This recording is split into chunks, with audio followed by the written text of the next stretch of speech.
In today's video, I'm going to teach you how to add and divide cells in a spreadsheet using simple formulas. We'll walk through two quick calculations you can build with just your keyboard and mouse. These steps work the same way in most spreadsheet programs, and they're perfect for keeping your numbers linked so they update automatically. First, let's add values from two cells. Start in the cell where you want the result to appear. Type an equals sign.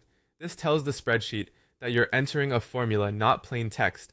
Now click on the first box that contains a number you want to include. You'll see that cell's reference appear in the formula bar and in the cell you're editing. Next, type a plus sign. This is the operator for addition.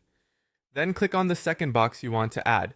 You should now see something like A1 plus B1, though your letters and numbers may be different depending on your sheet. Press enter to finish. The cell will display the total, and the formula will remain behind the scenes. If either of the original cells changes later, your result will update instantly. If you don't see what you expect, check that you clicked the correct cells and that they contain numbers, not text. Now let's divide one value by another. Again, begin in the cell where you want to show the result and type an equals sign.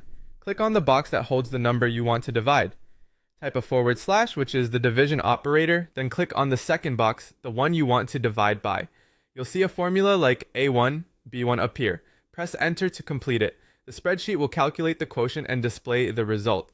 If you encounter an error, make sure the second cell isn't empty and isn't 0, since dividing by 0 isn't allowed. Also double check that you use the forward slash and not a backslash. If the result has too many decimal places, you can change the cell's number format without altering the formula itself.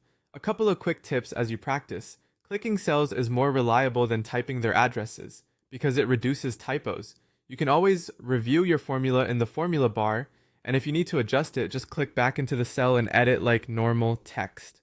With these simple steps, equals, select a cell, operator, select another